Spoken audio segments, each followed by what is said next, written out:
Assalamualaikum warahmatullahi wabarakatuh. Jumpa lagi di Skasaba Podcast. Kali ini lagi kita kedatangan tamu dari siswa SMK Negeri 1 Barabai. Tapi kali ini dari jurusan Tata Busana nih. Langsung saja kita sambut Selvi Yunita. Halo, Assalamualaikum. Waalaikumsalam warahmatullahi wabarakatuh. Apa kabarnya Selvi hari ini? Alhamdulillah baik. Sebelumnya terima kasih sudah meluangkan waktunya untuk berhadir di sini. Oke, jadi Selvi ini perwakilan dari jurusan Tata Busana ya? Iya. Awal mula terpikir nih untuk masuk jurusan Tata Busana tuh kenapa? Jadi awal mula terpikir untuk masuk jurusan Tata Busana itu emang udah dari dulu ya, emang udah bisa ngejahit gitu kan. Terus jadilah tertarik ke jurusan Tata Busana gitu.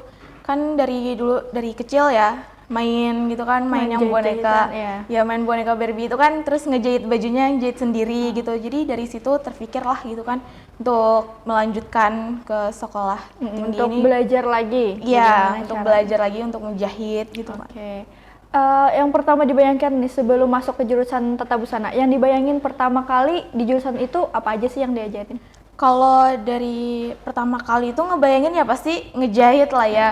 Tapi ternyata kan harus sebelum ngejahit itu ada proses-prosesnya dulu ya kan, sebelum masuk di tahap penjahitan gitu kan. Ada prosesnya dulu kayak mengukur badan gitu, terus nanti kan membuat pola, memotong pola yang seperti itu barulah ke kain.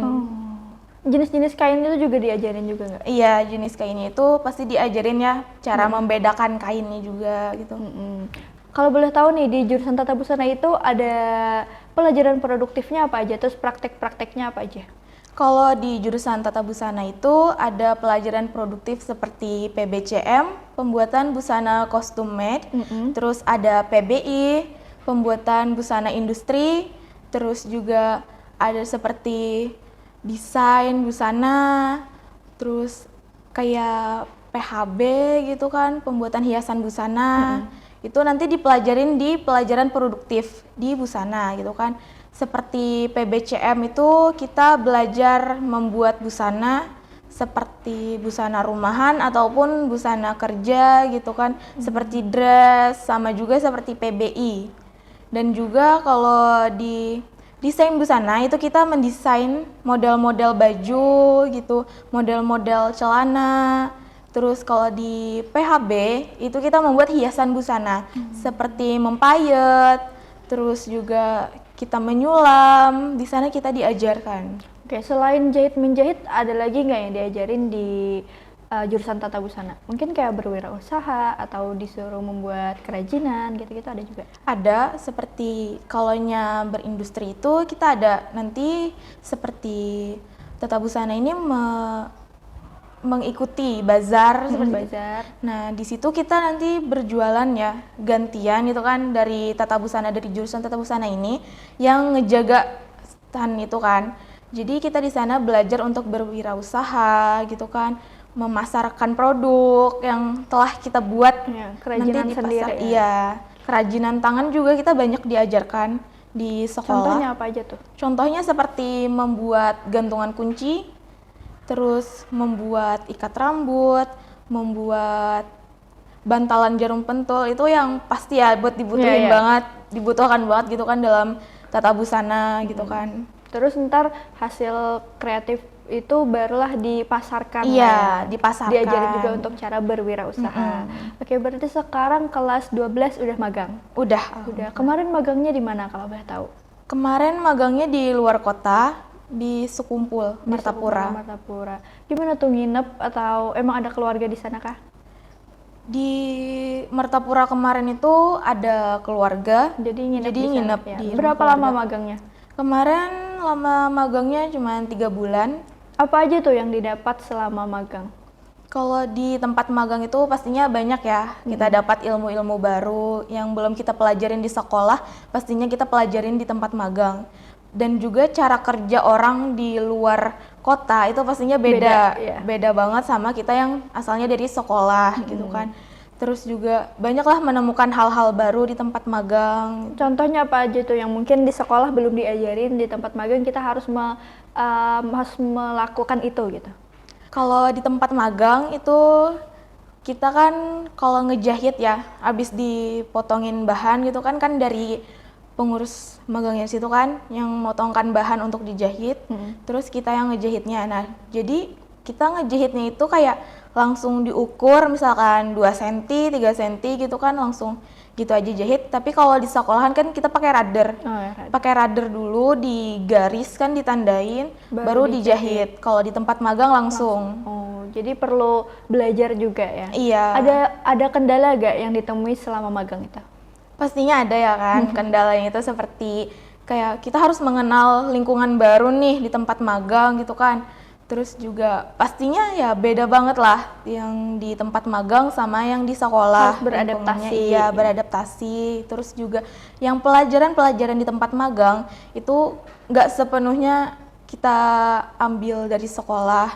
Ada juga yang dari tempat magang, dari situlah yang kita kayak sulit lah gitu untuk mempraktekannya gitu. Tapi pembelajaran di sekolah banyak membantu dong selama magang itu? Banyak pastinya, banyak membantu juga. Karena terus memang dasar-dasarnya udah iya, diajarin. dasar-dasarnya. Kan dari sekolah juga kan yang awal kita pelajari itu dari dasar-dasarnya dulu. Udah puas gak nih magangnya selama 3 bulan itu? Alhamdulillah puas lah. Kenapa tuh alasannya udah puas? Karena kan di tempat magang itu kemarin saya diajarkan membuat busana, macam-macam busana ya. Terus juga di sekolahan kan ya cuma kayak 1 atau 2 gitu kan busana. Kalau di tempat magang kemarin alhamdulillah dipercaya untuk membuat berbagai macam busana dari pesanan orang gitu kan. Terus juga di tempat magang kemarin diajarkan untuk berwirausaha. Kemarin ada acara MTQ. MTQ, ya, oke. Ya, di Martapura. Nah, di situ kita buka stand. Dari tempat magang buka stand. Jadi bukan hanya di sekolah, tapi juga di tempat magang diajarkan juga dalam berbisnis gitu. Dengar-dengar kalau udah habis magang, jurusan Tata Busana ini mengadakan fashion show ya? Iya. Nah, itu busananya bikin sendiri? Busananya bikin sendiri. Kita membuat model sendiri, terus juga merancangnya sendiri, tapi tetap diawasin sama pembimbing magangnya. Oke, berarti itu ibaratnya tugas akhir magang lah ya? Iya, tugas akhir magang. Selain kita membuat jurnal, terus juga membuat laporan, kita ada juga tugas akhirnya mendesain ya, terus membuat busana untuk kita peragakan sendiri nantinya. Kita juga yang jadi modelnya. Iya. Oke nih, mungkin harapan-harapan atau nasihat-nasihat untuk adik kelas yang masih kelas 10 atau yang masih kelas 11, persiapan yang apa aja yang perlu disiapkan untuk magang nantinya? Jadi kalau harapannya ya, kita dari jurusan Tata Busana itu mengharapkannya jangan sampai ada lagi gitu kan adik kelas nanti yang kalau magang dikembalikan ke sekolah. Jangan lagi, diusahakan jangan gitu kan. Itu kayak membuat nama sekolah itu kan udah menjadi tercemar gitu kan. Pokoknya jaga nama baik sekolah. Iya, jaga nama baik sekolah. Terus juga jaga nama baik sendiri juga. Pastinya diri sendiri juga kan bisa jadi pembahasan orang gitu kan. Nah, terus juga harapannya juga ya buat adik-adik kelas nih yang mau magang dari kelas 10, kelas 11 gitu kan. Harapannya itu lebih menguasai lah lagi. Lebih belajar lagi. Iya, lebih belajar lagi di sekolah. Dikarenakan juga kan alat praktek di Tata Busana ini kan lengkap nih. Kayak mesin jahit itu aja ada 3 macam nih di Tata Busana. Seperti mesin jahit manual, yang high speed, terus juga ada yang low speed. Dari ketiga macam jenis mesin jahit itu kita udah bisa gitu kan mempelajari berbagai macam jahitan. Terus juga seperti standar-standar jahitan orang gitu kan kita bisa mempelajari gitu kan dari mesin jahit yang kita punya. Dan juga di tempat magang itu kan pasti ada alat untuk mengobras ya. Dan di tempat praktek Tata Busana itu alat obras juga ada 2. Yang high speed dan juga ada yang low speed. Terus juga mesin bordir.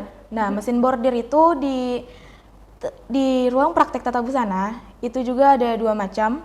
Mesin bordir yang komputer, terus juga ada yang mesin bordir manual. Di ruang praktek Tata Busana itu ada setrika uap. Jadi setrika uap itu kita nggak usah lagi kan kayak susah-susah nyetrika Iya, manual iya. gitu kan. Itu langsung aja gitu kan, langsung kita taruh bahan untuk disetrika. disetrika, dia otomatis untuk Langsung, nyetrika. oh, gitu. Nah, jadi lengkap lah gitu kan. Alat-alat. Iya, alat-alatnya di ruang praktek. Jadi untuk adik kelas harus bisa lah gitu kan, dalam setiap pelajaran produktif yang dipelajari harus bisa menguasai alat-alat di sekolah. Itu juga mempengaruhi ya kan untuk kita magang nanti. Jangan lagi gitu kan sampai nanti disuruh buat ini buat itu nggak bisa gitu kan. Jangan juga bilangnya nggak bisa. Iya, jangan bilang nggak bisa, tapi kita harus belajar gitu kan, bilang boleh tapi belajar dulu Iya, gitu. Oke, terakhir nih untuk mungkin ada adik-adik SMP, MTS yang masih bingung mau memilih jurusan apa ketika masuk SMK, apa aja keunggulan-keunggulan dari jurusan Tata Busana? Untuk jurusan Tata Busana ya, pastinya kita bisa berwirausaha sendiri dan juga bisa membuka lapangan pekerjaan untuk orang lain. Dikarenakan kan jurusan Tata Busana ini dasarnya itu kan menjahit. Dari kita sekolah aja bisa kita terima jahitan di rumah gitu kan. Dikarenakan waktu libur yang 2 hari, bisa membuka jahitan di rumah gitu kan, bisa mengambil jahitan di rumah. Terus juga kalau kita udah lulus, kita nantinya bisa jadi fashion design, terus juga bisa ngejahit, kayak membuka lapangan pekerjaan lah gitu kan buat orang lain, juga bisa menarik dari lulusan-lulusan Tata Busana untuk bekerja di kita. Terus juga kita bisa membuka kursus seperti itu di rumah. Di rumah sendiri pun bisa gitu. Dikarenakan emang pada dasarnya gitu kan pekerjaan itu ya hanya mengandalkan mesin jahit, mesin obras gitu. Dan sudah mempunyai skill saat belajar di pastinya sekolah. sudah mempunyai skill lah gitu kan, dari alat praktek yang banyak gitu kan, dari alat praktek yang udah lengkap nih, pastinya skillnya itu banyak dan terkuasai gitu. Oke.